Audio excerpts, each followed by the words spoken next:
अस्सलाम वालेकुम, नमस्कार दोस्तों, मैं यूनुस अलवी, आप देख रहे हैं खबर टीवी। मैं आज पहुंचा हूं घाटनी का गांव। जिस तरीके से सबको मालूम है कि घाटनी के गांव के दो चचेरे भाई थे, जुनैद और नासिर। भिवानी में जो हरियाणा का है, वहां पर जला के, गाड़ी में जला के और निर्मम हत्या कर दी थी। उस मामले में उनके परिवार वाले, उनके भाई, गाँव वाले और सामाजिक लोग जो है, क्योंकि अभी तक केवल एक आरोपी गिरफ्तार हुआ है, जबकि नामजद में से अभी केवल एक हुआ है, उनकी गिरफ्तारी नहीं हुई है। और जो यहाँ के जो मंत्री हैं जाहिदा खान ने, जो उन्होंने मुआवजे की बात की थी और नौकरी की बात की थी, उसके ऊपर भी कुछ विवाद हो रहा है। दूसरी चीज़ें हैं, यहाँ जो बैठे हैं उनसे पूछते हैं आखिर धरना क्यों देना पड़ रहा है, कि आपका नाम क्या है और ये धरना क्यों शुरू किया गया है। मेरा नाम जावेद है जी, और ये धरना इसलिए शुरू किया गया जो हमारे भाइयों के साथ में न्याय होना था वो नहीं हुआ, क्योंकि हमारे भाई तो चले गए और जिंदा जला दिया गया, लेकिन सरकार ने मुलजिमों को गिरफ्तार नहीं किया। एक मुलजिम को गिरफ्तार किया है, आज नमा रोज़ लग रहा है, और उसको भी शायद कल कोर्ट में पेश कर दिया है, और बाकी मुलजिमों के नाम जारी कर दिए, और जो मेन वो है मुलजिम, उसका नाम निकाल दिया इन लोगों ने। तो ये सरकार सीधा सट्टे भेदभाव कर रही है। बिल्कुल, ये सरकार भेदभाव कर रही है, इसी वजह से ये धरना दिया गया है। तो क्या वाकई में सरकार भेदभाव कर रही है, और कर रही है तो किस तरीके कर रही है, क्या कहेंगे? जी बिल्कुल भेदभाव कर रही है, और हमारे साथ में मुसलसल इसी तरीके से भेदभाव होता रहा है। और जुनैद और नासिर के अगर मुद्दे पे हम बात करें तो ये भेदभाव बहुत एक अलग तरीके से किया गया है। राजस्थान में ऐसी घटनाएं उदयपुर में हुई जो कन्हैया लाल की थी। उनके लिए अशोक गहलोत जी उनके घर जाते हैं और उनके लिए क्लर्क लेवल की एक नौकरी देते हैं दोनों बच्चों के लिए, और उसके बाद में उनको 1 करोड़ रुपए मुआवजा देते। पहले 50 देते, फिर उसके बाद में 50 लाख और दे देते हैं। लेकिन मैं पूछना चाहता हूं कि ये दोहरा व्यवहार क्यों हो रहा है हमारे साथ में? बिल्कुल, हमारे साथ दोहरा व्यवहार हो रहा है। एक अगर हिंदू समाज से मारा जाता है तो उनको 2 सरकारी पक्की नौकरी और 1 करोड़ का मुआवजा, वहीं दूसरा मेवात में अगर पैसा दिया जाता है वो भी एक योजना के तहत जो अभी शुरू भी नहीं हुई है। तो ये बड़ा दुख है। क्या कहेंगे आप, जो सरकार, जो आपके मंत्री जो कह के गई है, और जो गहलोत का कांग्रेस सरकार का, वो क्या कहेंगे इसके बारे में? क्या वाकई में दोगला व्यवहार है? ये खुलेआम एक तरीके से पक्षपात है, क्योंकि एक तरफ तो जब कन्हैया लाल मरता है तो खुद स्वयं मुख्यमंत्री पहुंच जाते हैं और 1 करोड़ रुपए की उनको राशि बोलते हैं, फर्स्ट क्लास की नौकरी देते हैं। और यहाँ पे अभी तक ना तो जिला कलेक्टर आया है और ना ही ऐसा कोई संवेदनशील कोई ऐसा कोई मंत्री आया कि जो लगे हमने भाई ये न्याय दे सकते हैं। ये अपनी विधायक आई है, विधायक भी खुला आम झूठ बोल के गए। एक तरीके से वो उस दिन बोल रहे थे सरकारी नौकरी देंगे, और कल पर जब उसकी बाइट देख रहे थे हम, उसमें बोल रहे कि हमने तो बात ही नहीं की सरकारी नौकरी की, हम तो एक तरह कॉन्ट्रेक्चुअल बेस मतलब प्राइवेट नौकरी देंगे। तो ये खुला में धोखा है। और जिस तरीके से राशि की बात करें, मुआवजे राशि की हम बात करें, वो भी क्या नाम है, स्कीमों के द्वारा। क्यों? क्या सरकार के पास इतना भी पैसा नहीं है? हमारा ही पैसा, हमें टैक्स भर रहे हैं, हमारे पैसा हमको नहीं मिल सकता दुर्घटनाओं में। तो ये खुला भेदभाव है, और हम इस भेदभाव के खिलाफ धरने पे बैठे, और जब तक धरना जारी रहेगा, जब तक मुख्य आरोपी गिरफ्तार ना हो और जो बराबर राशि कन्हैया लाल परिवार को मिलती है वही इन्हीं के साथ नासिर जुनैद के परिवार को ना मिले। बिल्कुल बिल्कुल, जब तक इंसाफ नहीं मिलेगा, जो बराबर के भाई को, कन्हैया के, उनके परिवार को मिला है, वो इंसाफ नहीं मिलेगा, तब ये धरना जारी रहेगा। क्या यहाँ के जो विधायक हैं, मंत्री हैं, वो जो आश्वासन दिया था, क्या मुकर रही हैं? क्या वो जो, क्योंकि पहले जो धरने में बैठ रहे थे कि जब तक हम नहीं दफनाएंगे, जब तक हमें इंसाफ नहीं मिलेगा, क्या उन्होंने दबाव में या धोखा देकर दफनवाया यार बच्चों को? कब सर, जैसा जाबिर भाई ने बताया कि फैमिली के लोग उस समय में गम में थे, शोक में थे, परेशान थे, और फैमिली का ये एक शख्स था जो नौजवान था, बाहोश था, जिसको अंदाज़ा था कि किस किस तरह की चीज़ें हो सकती थी। तो इन्होंने आवाज़ उठाई उस समय भी कि बॉडियों को तदफीन ना किया जाए, और बेसिकली बॉडी हम उनको बोल रहे हैं। मैं कहूँगा जाबिर भाई, आप ये कहें कि राख को दफनाया ना जाए, हमारे पास सिर्फ राख आई थी, बहुत ताज्जुब की बात है, बहुत अफसोस की बात है। और जैसे हमारी परंपरा है, हम बॉडी को नहलाते हैं, धुलाते हैं, तब हम दफनाते हैं। तो राख को न नहलाया जा सकता था, राख को न धोया जा सकता था, ना राख को न गुस्ल दी जा सकती थी। हमने राख जैसी वहाँ से आई, उस राख को बिना जनाजे की नमाज पढ़े हमने उसको कब्र खोद के दाब दिया। तो तदफीन हमने राख की है बेसिकली। तो हमारे जैसे बहुत सारे साथी ये कह रहे थे कि जो ये राख हमको मिली है, ये राख हमारे भाइयों की हमको मिली है, इस राख को अगर हम 4 दिन बाद भी दफना देंगे, बहुत बार ऐसा रहता है कि जो बॉडी है वो सड़ने का, गलने का उसका डर रहता है, उसमें ये होती है कि भाई बेअदबी होगी, और हम लाशों की राजनीति करनी भी नहीं चाहिए। लाशों की ये अलग तरह के मसले हैं, लड़ाइयाँ हम अब भी लड़ रहे हैं।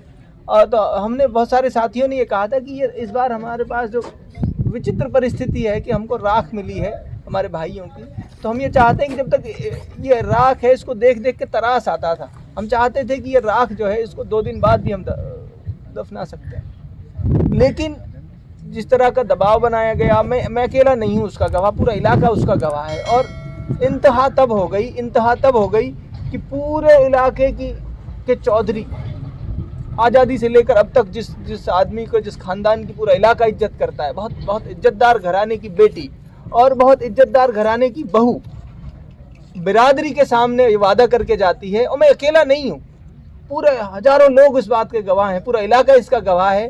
वो कह के जाते हैं कि इन परिवारों को एक सरकारी नौकरी दी जाएगी 4th क्लास की, और इनको मुआवजा सरकार की तरफ से 15-15 लाख रुपए दिया जाएगा। मैं अपनी तरफ से 5-5 लाख रुपए दूंगी।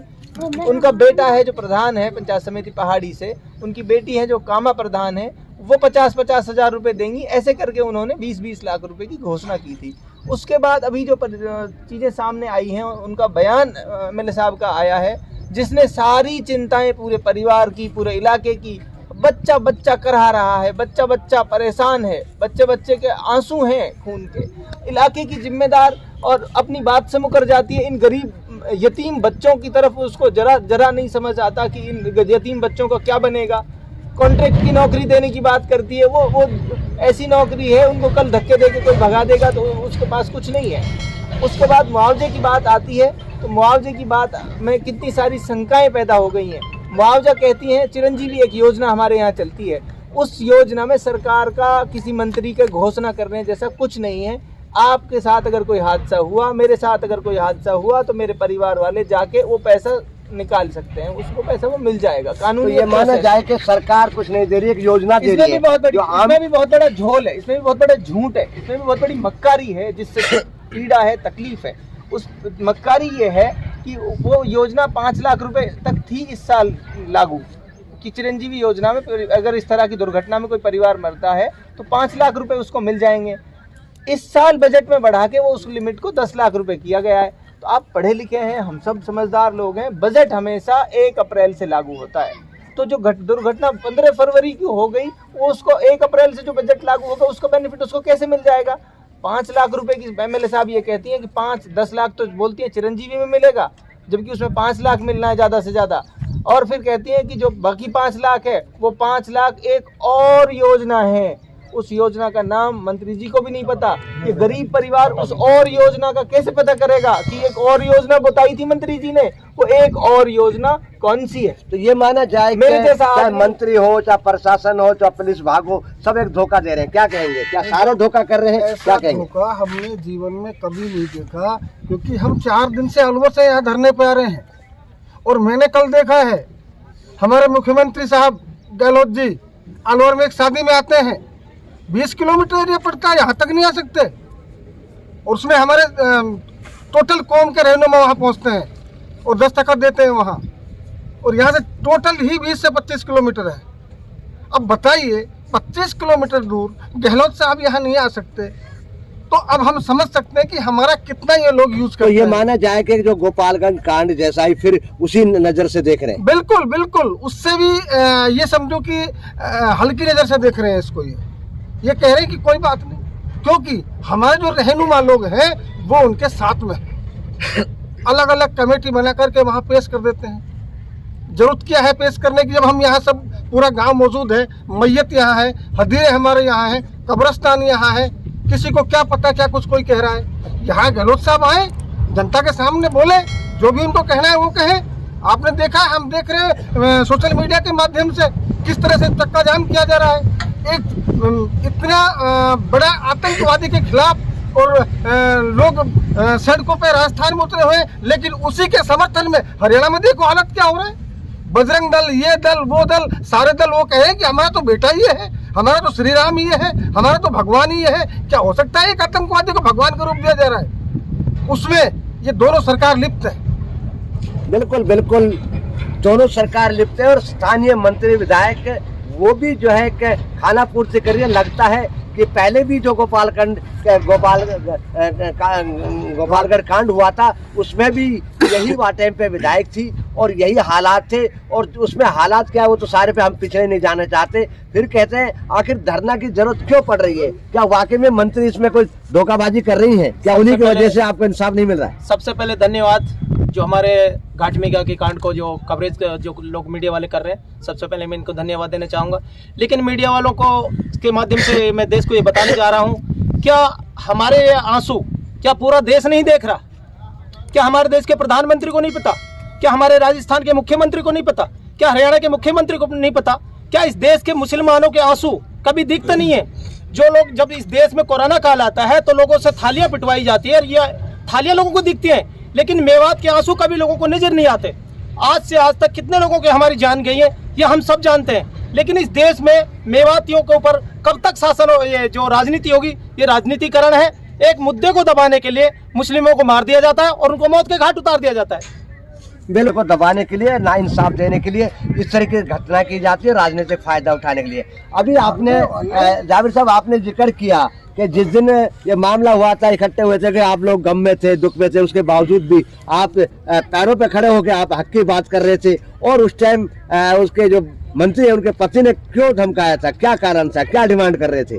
इसलिए धमकाया था कि उनको पता था कि ये हक मांग रहा है अपना, अगर इसको मैं नहीं धमकाऊंगा तो ये हक मांगता रहेगा, और उसको ऐसा लगा था कि शायद ये हक मांगता बंद हो जाएगा।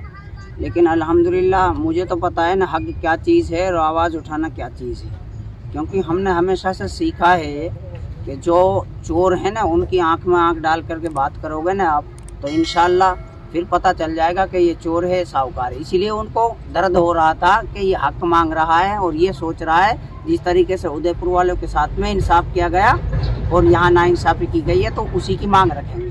मैं इसीलिए आवाज़ उठा रहा था कि जी वहाँ तो गए। इसका मतलब ये है कि आपको मांग उठाने से पहले ही दबा दिया गया था, कहीं बात ना रख दिया जाए। जी जी, इसीलिए दबा दिया गया। बात और भी है कि मेवात इसीलिए दबा दिया गया ताकि ऐसा ना हो कि ये भी अपना हक ले लें। हक तो उसका कोई अदा नहीं कर सकता, क्योंकि मेरे भाई की बॉडी नहीं थी, राख थी, राख, लेकिन उसे लेना पड़ा था अपना समझ के, क्योंकि ये जो राख थी ना मेरे अपनों की थी, इसीलिए उसे लेना पड़ा। लेकिन ये सत्ताधारी कहाँ इस दर्द को समझते हैं? ये तो अपने आकाओं की गुलामी में लगे हुए हैं और हमारी तरफ जरा सी भी नज़र नहीं कर रही है। बिल्कुल, जिस तरीके से परिवार ने जो नासिर के और जो है जुनैद के परिवार ने जो एक ऐतराज़ जताया था, जब तक हम इंसाफ नहीं होते, आरोपी गिरफ्तार नहीं होते, सरकार उनकी डिमांड को नहीं मानती, तब तक हम जो है ये डेड बॉडी दफनाएंगे नहीं। यार डेड बॉडी अगर देखा जाए डेड बॉडी नहीं थी, बल्कि जैसे परिवार वाले कह रहे सबको पता वो राख था। अगर 10 दिन बाद भी उसको दफना दिया जाता, उसको ना नहलाया गया, ना उसको क्या नाम है जो एक नियम होते हैं, ना उसको नमाज जनाजा पढ़ाई गई, तो क्या कहेंगे कि वाकई अब तक जो हुआ है ये सरकार की और हमारे नेताओं की बदौलत हमको इंसाफ नहीं मिला। इतना जो बुरा इस कौम के साथ इस टाइम हुआ है हमने कभी ना सुना, ना देखा, ना बुजुर्गों ने ऐसा वाक़या सुना है जो वाक़या हमारे आगे हुआ है। और हम तो ये मानते हैं कि इसमें टोटल सरकार का और हमारे नुमाइंदों का कसूर है, क्योंकि ये लोग हमारी आवाज़ को उठाते नहीं हैं, दबाते उल्टा, बिल्कुल दबाते हैं, और हमको सिर्फ और सिर्फ वोट में यूज़ किया जाता है। और पूरी कौम ऐसे समझो कि रमज़ान का रोज़ा रख करके इन लोगों को वोट देती है। बिल्कुल बिल्कुल, क्योंकि वोट लेने के बाद जहां साथ देना चाहिए, मदद करना चाहिए, उल्टा ही दबाए जाते हैं। तो जी आप ये बताइए कि क्या जो अब तक की जो कार्रवाई चल रही है, क्या उससे संतुष्ट हैं? क्या डिमांड करना चाहिए? और संतुष्ट नहीं है, और असंतुष्टि का एक हद दर्जा है जो उतनी असंतुष्टि है जितनी ज़्यादा से ज़्यादा असंतुष्टि हो सकती है। लेकिन हम मजलूम हैं, हम आज असहाय हैं, ऐसे हैं कि किसी बोलते नहीं बनता कि क्या बोलें, किससे कहें। उलझन में फंस गया हूँ, कोई आसरा नहीं है, उलझन में फंस गया हूँ, कोई आसरा नहीं है, मेरी आबरू बचा ले, तेरे पास क्या नहीं है। तो हमारी तो अब अल्लाह से उम्मीद है, क्योंकि सिस्टम जो है वो उम्मीद। आपने कल एक वीडियो जारी की थी जिसमें अपील की थी, आखिर क्यों जारी करनी पड़ी, क्या मामला था? अपील इसलिए करनी पड़ी थी, वीडियो जारी की थी, आदरणीय MLA साहब से रिक्वेस्ट की थी कि ये गरीब हैं, मजलूम हैं, और आपसे हो सकता है नादानी में, हो सकता है आपसे गलती में ये चूक हो गई हो। राजनीति में कई बार चूक हो जाती है, चूक हो गई तो हम आपके अपने हैं, हम आपको माफ़ कर देंगे, ये हम सब लोग आपको माफ़ कर देंगे। लेकिन आप आइए, ये गरीब परिवार है, इसके साथ नाइंसाफ़ी हो जाएगी, इसके साथ बहुत बड़ा जुल्म हो जाएगा। आप आइए, आके इनके साथ बैठिए, इस मसले का समाधान ढूंढिए, हम मिल के ढूंढेंगे, आपसे अकेली से नहीं मिलेगा, हम मिल के ढूंढेंगे। हमने उस दिन भी कहा था, जिस दिन तदफीन की थी, कि ये मसला किसी राजनीति का नहीं है। समाज के अलग अलग तबके के लोग थे, राजनीतिक पार्टियों के भी लोग थे, सबने एकजुट होकर ये कहा था कि तमाम राजनीतिक विचारों से उठकर, तमाम सामाजिक विचारों से उठकर हमें एक लड़ाई लड़नी है जो एकजुट होकर लड़नी है। किसी सिंगल आदमी ने विरोध नहीं किया। सिर्फ ऐसा नहीं है कि सब लोग डरते हैं उनसे, सब लोग डरते नहीं हैं उनसे। सब लोग ये चाहते थे कि इस मसले में राजनीति ना हो, इस मसले का सही समाधान ढूंढा जाए। इसलिए लोगों ने जो फैसला तय पाया, सबने मिलजुल के एकजहती से ये कहा था कि हम इसको राजनीति से ऊपर उठ के लड़ेंगे, एकजुट होकर लड़ेंगे, मिल के लड़ेंगे। वो भरोसा किया था हमने, और उस भरोसे पे चोट की गई। अभी फिर मैं अपील कर रहा हूँ आपके इस चैनल के माध्यम से, आदरणीय जाहिदा जी से, अगर कोई चूक हुई है, राजनीतिक चूक हुई है, सामाजिक चूक हुई है, बहुत बड़ी गलती मानता है, पूरा इलाका मानता है, बच्चा मानता है कि आपसे बहुत बड़ी चूक हुई है, आपसे बहुत बड़ी गलती हुई है, और अगर आप नहीं समझोगे तो बहुत बड़ा खामियाजा भी इसका भुगतना पड़ेगा। हम अभी भी अपील करते हैं इनसे, राजनीति के तमाम विचारों से ऊपर उठ के आप आइए, इस भाई के आंसू पहुंचिए, इसके परिवार के आंसू पहुंचिए, इनको आश्वासन दीजिए जो आपने बिरादरी में बैठकर कहा था। आप अपने माफ़ी मांगिए उस कॉल के लिए जो आपने बिरादरी में बैठ के कहा था, और उस कॉल से पलट गई आप। उस कॉल के लिए माफ़ी मांगिए बिरादरी के लोगों से, इस परिवार के आंसू पहुंचिए आकर। हम आपके अपने हैं, हम आपको फिर माफ़ कर देंगे। अल्लाह से भी दुआ करेंगे अल्लाह भी आपको माफ़ कर दे, लेकिन तब करेंगे तब आप मन को साफ करके, नियत को साफ करके, इस इलाके के लोगों के बीच में आकर इस तिरपाल पर बैठोगे, और जब उस राख का हिसाब दोगे आप, तब आपको माफ़ करेंगे। ये थे जो जिनको जिंदा जला दिया गया था घाटमेका गांव के जुबैर नासिर को और जुनैद को भिवानी में। उनके परिवार के लोग, उनके रिश्तेदार, उनके हमदर्द, सामाजिक लोग जो दर्द में है कि अभी तक 9 दिन हो गए हैं, एक आरोपी गिरफ्तार हुआ है, अभी तक कोई गिरफ्तार नहीं हुआ। कोई राजनेता के जो आश्वासन दिया था उसमें कोई वो नहीं, उल्टा ही जो है इनको धमका के धरने को हटवाने का कोशिश की जा रही। लेकिन ये बाकायदा एक मजबूती के साथ और एक यूनियन के साथ ये धरना चल रहा है, और इनके धरने वाले पे बैठे कहा है कि जब तक, चाहे साल हो जाए चाहे 5 साल हो जाए, धरना तब तक चलेगा जब तक इंसाफ नहीं मिलेगा। हम भी इस तब तक इंतजार करते हैं। देखते रहे खबर TV। नमस्कार, अस्सलाम वालेकुम।